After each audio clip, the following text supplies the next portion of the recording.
You are trying to steer something you will never touch again. It is on the other side of the inner solar system. It is running out of the gas that points it, and there is no way to send any more. So the flight team stops trying to hold it still.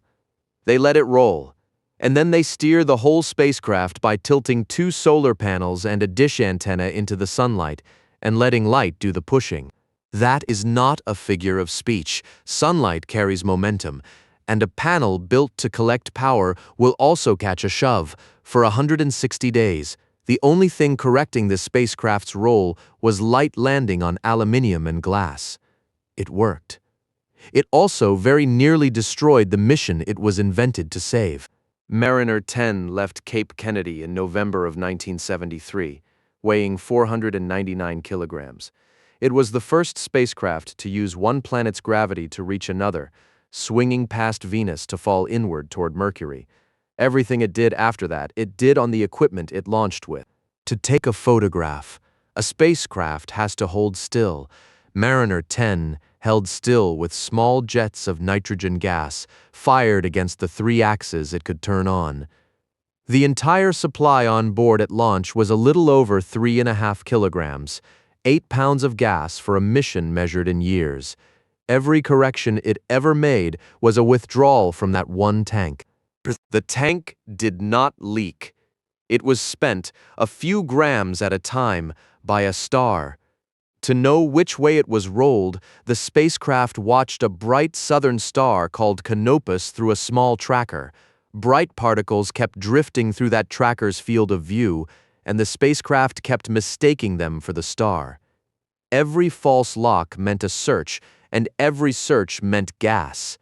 The flight log for February of 1974 records it plainly. Numerous bright particles are causing occasional loss of acquisition.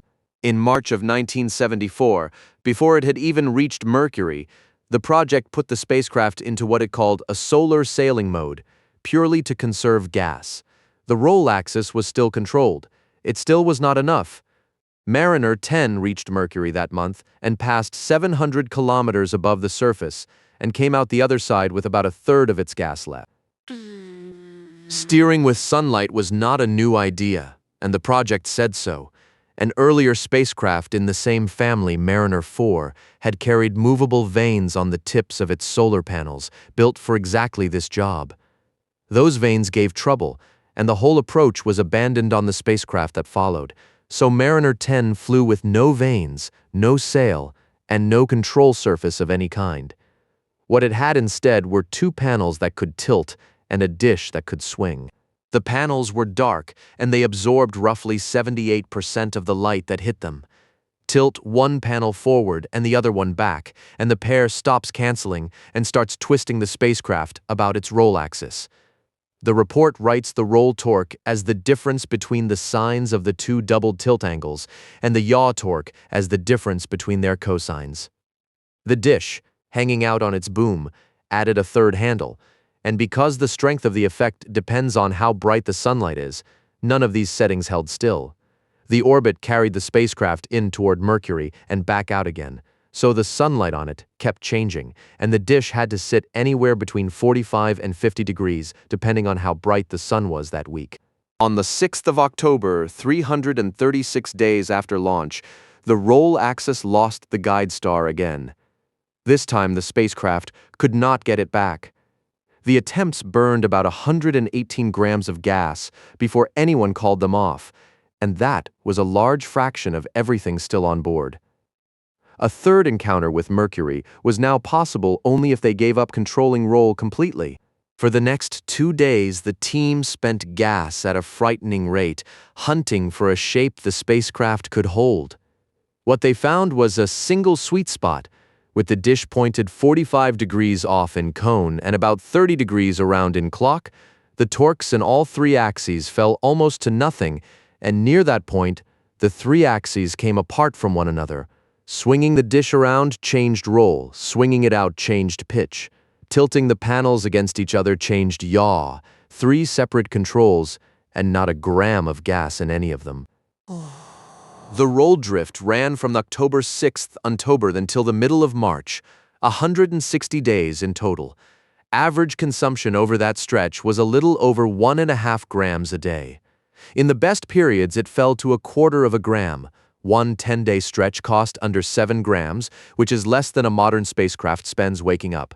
The longest the team went without touching anything at all was 23 days, while the spacecraft turned slowly through about 1 revolution every 5 hours.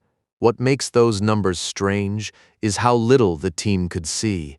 After every change to the dish or the panels, it took about 20 hours of unbroken tracking before the new roll torque was even measurable.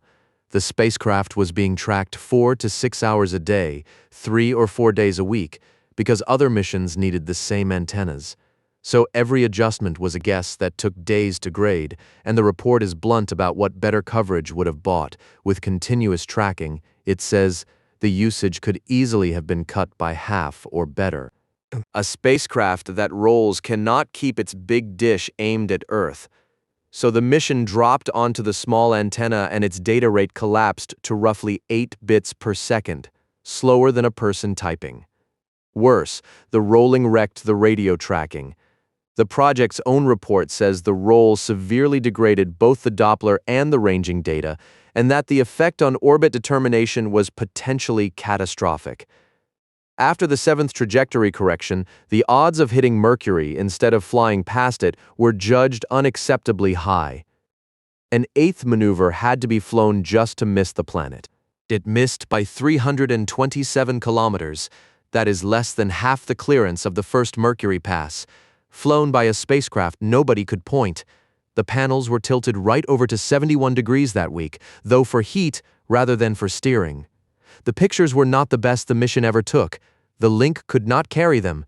But the instruments that did not need pictures got the closest look at Mercury anyone would have for more than 30 years. 8 days later, on the 24th of March, the telemetry showed that the attitude gas was finally gone. The command went up to switch the transmitter off, and 1 round-trip light time later, a station in Spain watched the signal disappear. In the project's list of firsts, between the gravity assist and the arrayed antennas, sits a line that reads, "First spacecraft to effectively conserve attitude control gas by the solar sailing technique." The flexibility that bought those 2 extra encounters was never designed as flexibility. The panels tilted because they had to manage heat and power. The dish swung because it had to find Earth. Nobody at Boeing or at the Jet Propulsion Laboratory drew a solar sail on Mariner 10. Under pressure with almost nothing left to spend, a team on the ground found one that was already bolted to the outside.